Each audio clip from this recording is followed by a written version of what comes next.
I highly recommend you drive junk. You'll get to engage with the automotive hobby all the time. And today, I'm going to introduce you to the Deep Sea Range Rover, or the Deep Sea Rover as we've been calling it. I'll show you why. It is 2004 silver Range Rover, and we call it the Deep Sea Rover because of the interior. Check this out. Bam! This is kind of the cool dark blue leather interior on this. Love this car, love to hate it, love to fix it. Today, turn the key, nothing, dead battery. That battery's brand spanking new. So, parasitic drain. Gotta dig in and find out what's going on. It's a twofer kind of day. My son just picked up a rear window for his pickup at the junkyard. I'll reserve the reasoning for why that happened, but he's taking care of business. $40 out the door to fix up a rear window on an F-150 from the early 2000s. He said it's all looking good, it's gonna go back together, so. In Range Rovers, the key won't turn. The computer won't let you turn it if the battery's too dead. And that's what we got going on here. All right, let's get under the hood and see what's going on here with the battery. Where's that lever? There it is. Okay. Battery is over here on the passenger side. Neat feature of Range Rovers, these hinges pop out. I gotta grab a screwdriver and will allow you to lift the hood up and out of the way. It makes it much easier to work on it. Once you get the hinges off, these come all the way up and they have a locking mechanism here so that it doesn't fall back down on your face. Swing that down and grab it. And I'll get the other side for safety. All right, let's see how many V's we're getting here. That is not very many V's. Am I fully engaged? That's like better than a doornail. Okay. Well, we'll throw the jumpy pack on, see if we can get this thing to crank up. When I hooked up the jumpy pack, the right light wiper immediately started kicking. And we had an issue with this in the past, or I think the left one was having a problem. So that feels like it could be related, not sure yet. Definitely not enough. Oh, there we go, she tried. Let's hit it again.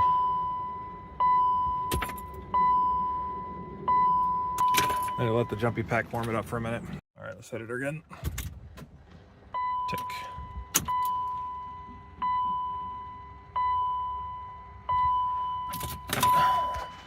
Let's see what we got for voltage.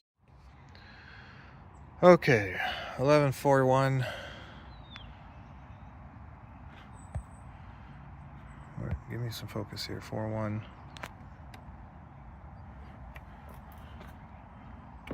Starting to lose the sauce on the jumpy pack. 1140. Might have to hook up another car to this, or at least go warm the jumpy pack back up. How's it going in here? Well, did you listen to the spiel a second ago? I got it out of a rear window, like the same one, without having to pull it all apart. But I don't know if that's the case for putting it in. I could try just cleaning this, see if it goes better. There's a bit of glass.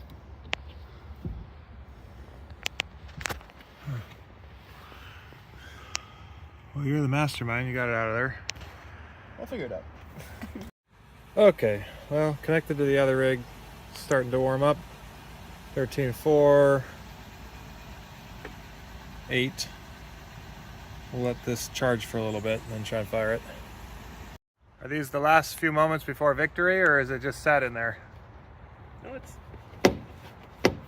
Oh, look at that. How do you feel? good. Oh, job well done. Technically, I'm not done. It didn't come with the window I took off didn't come with a clip. I could do this, but I have the clip, so I need to glue the clip on. Yep. Thing. While you're gluing stuff to windows, let's glue the bottoms to those other windows. They're up in the shed. Yeah. Same story. You do that. Okay. You can run both batteries, but not both cars. We're just shy at 12 volts. I'm gonna give this a go, see what happens. Okay, there we go. Nothing.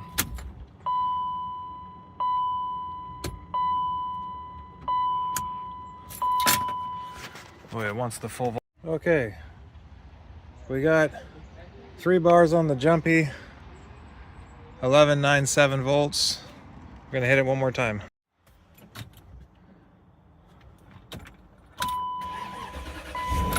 There she is. We're back. There we go. Range Rover's been sitting on a trickle charger for the past day or so. Gonna check and see if that was enough to keep it charged up for now. Fire it up. And then the next step is gonna be to pop this off and see if we're getting parasitic drain after it's sat for a while. Okay, let's see what we got. Uh-oh. Nothing. Dead. Okay, so trickle charger was not keeping it hot enough. Range Rover battery is not happy. Taking a look today, I've got the negative lead pulled off the battery on a trickle charger, trying to bring the battery back up. It was basically completely dead, wouldn't turn it over. So currently getting about 11.61 volts with the trickle charger. Pop that off. 11.58 steady.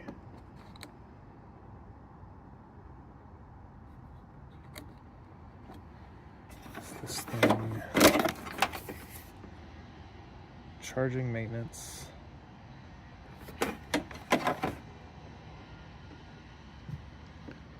Okay.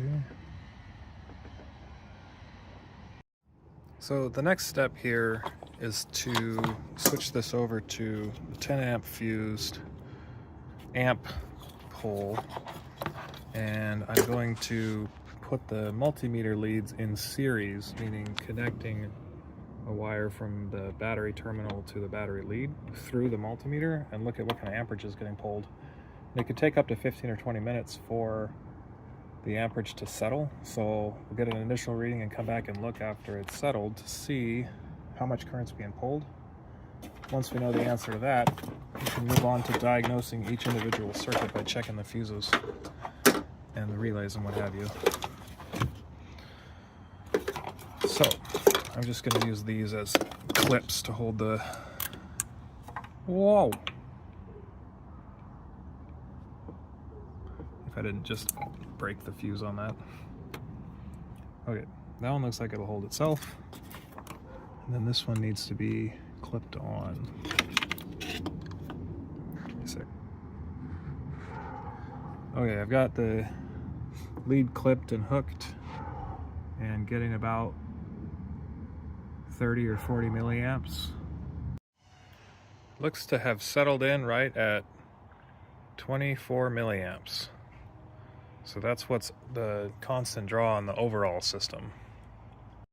In order to get in and out of the vehicle and look at the different fuse panels, you got to open the doors. But when you do that, it lights off a bunch of circuits. So there's a trick. It's pretty straightforward. Just come down here and tell the thing that it's closed. Ooh, if I can get it to do it. So now the latch is telling the computer that this door is closed. And I got to be really careful not to try to close this, or it'll bang really hard up against the actual locking mechanism. But to unhook it, you just grab the door handle and open it up, and that'll let me leave these doors open while I'm working. Although lights are still on. Why is that? Were they on before? Let's find out.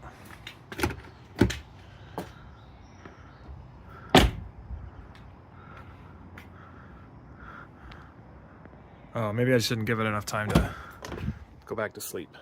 So, kick this back over again. Locked.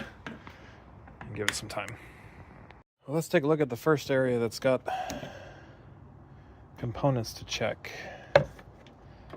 These are all engine brains.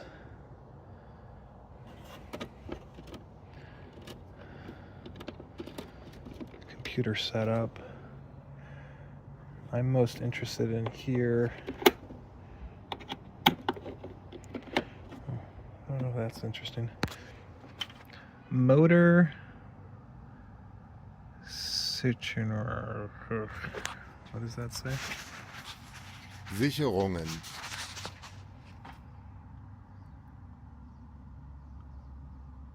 Sicherungen. Something to look into. Sicherungen. So let's see if any of these are drawing current. We can do that by just using the multimeter across the leads. And we'll read it in millivolts. There's an equation that relates millivolts to current. Pretty straightforward. Okay. So we'll set this up on millivolts. And we'll read across.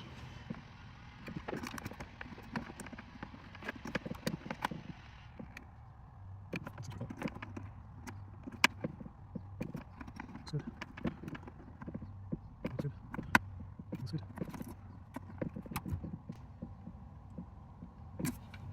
Okay, computer stuff looks okay. Okay, next secret compartment is this one that is commonly right on here on the driver's side. Let's see if I can get the clips to undo. Pop, pop, pop. Oh, this one's not got its... Sure does have a lot of rust back there, though. It's kind of wild. Okay, I thought that this had a set of fuses behind it. All right, it's coming back to me. The fuses are findable in here. Pull that back. There we go. Now we're cooking with oil. Okay. Got a whole bunch of stuff to test in here. Begin validating. Firstly, though, we've got a couple of lights going off. I think those are going to close after that realizes I've latched the passenger side door. Okay, so we're just going through and trying to figure out what's going on. And in this top row, you see amperes 5, 5, 15, 30, 10, 5. Just to the right of the 30 is the 10, and that's drawing 2 milliamps, and it goes to 12, and 12 is front seat heating. So front seat heating is not important. I'm just going to pull it and keep going. But this is what it looks like on the meter. And here's what it looks like actually testing it. So it's that 30, the 10 just to the right of the 30 is 12 front seat heating. We'll yank that one. So this one is a bad actor, 15 millivolts. And it's the 15 amp circuit here. And the 15 amp circuit is number 23, steering column adjustment. So on here, it's number 23, that 15 amp there. We don't need steering column adjustment. In fact, the steering column adjustment on this is broken, so we're gonna rip that out. So this is kind of a fun one. This is 1.4 millivolts here. And you can see there's a little lamp attached to this glove compartment box. It's that 20 amp circuit, and if I hold this down, it's going to drop this voltage. Let me see if I can do it with my arm. Oh god, I don't know if I'm coordinated enough. Okay, 1.4, kill the light, 0.4. 1.4, kill the light, 0.4. So far, without getting into the fuses that are in the rear, that 17 milliamp pull from the steering adjustment system is my best guess. I'm going to hook the multimeter in series back up and see if the amperage has dropped. With that steering control circuit removed, and after letting this settle for a little bit, it's dropping down into like 2 millis. I mean, probably should be using the milliamp setting, but I think the fuse is blown on my meter. But this is much better than the 20 millis we were seeing, and it might be good enough to call victory. So I'm gonna hook up the battery charger and the battery again and see if it quits draining. Okay, it fired back up. I was at 11.74 volts and holding steady. Let's get a reading now. What we got going on now that we're running.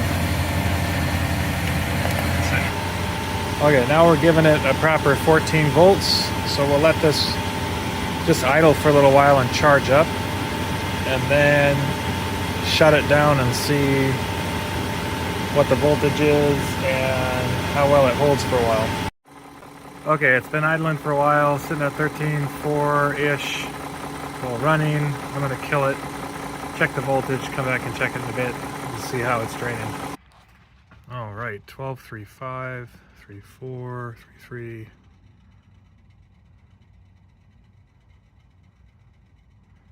That's dropping pretty fast.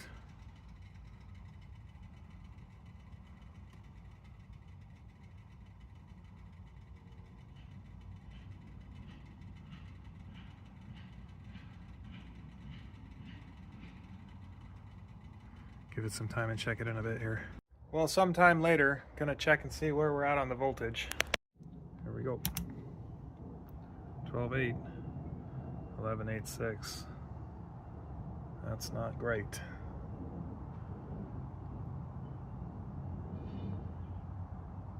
So it seems like it's still dropping. I don't think it'll start back up with this low voltage. I'm gonna see if it will.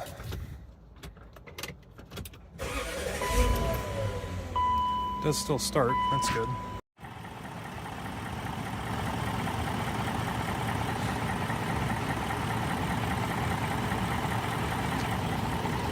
Should be getting 14 volts out of this.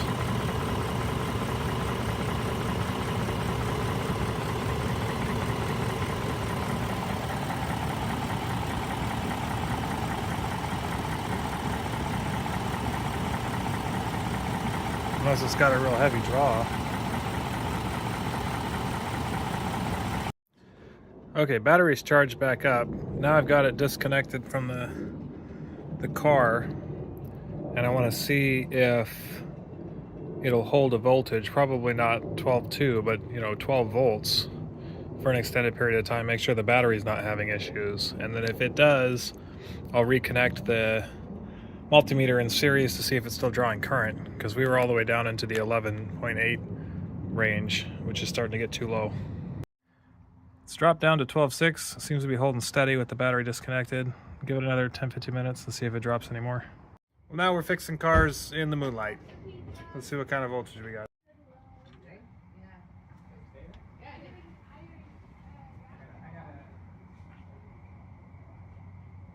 Well, the battery's holding-ish. Reconnected the lead. Gonna give it 20 minutes to settle. See if that voltage starts dropping bad. It's the next day. The car sat overnight. I expect it'll be totally dead, but I'm kind of hoping that it won't be. The battery is connected. So flip this on. Hey, 11.86. That's a good thing. I think it'll fire up. Let's try it. Okay, I got lights on the dash. Is it enough to start? Oh yeah. We're back. Fixed. So it was the circuit for the steering adjustment was draining the battery. Now the problem is that battery was dead multiple times, so the battery might also be junk, but the parasitic drain's fixed. Well, it wound up being quite the slog to figure out what was going on. I spent a whole day in little chunks trying things, starting it, having to get it charged back up, watching it drain, unhooking it, giving it an hour, what have you. But ultimately, it was only maybe an hour or two worth of directed actual work. And it was fun doing the diagnosis, and it's rewarding to figure out, exactly what's going on, like a puzzle. And now it's fixed. So the Range Rover is not going to sit. Jenny can start driving it to and from work again. And happy to have found the issue. We don't need that adjuster. It wasn't working anyways, so back on the road.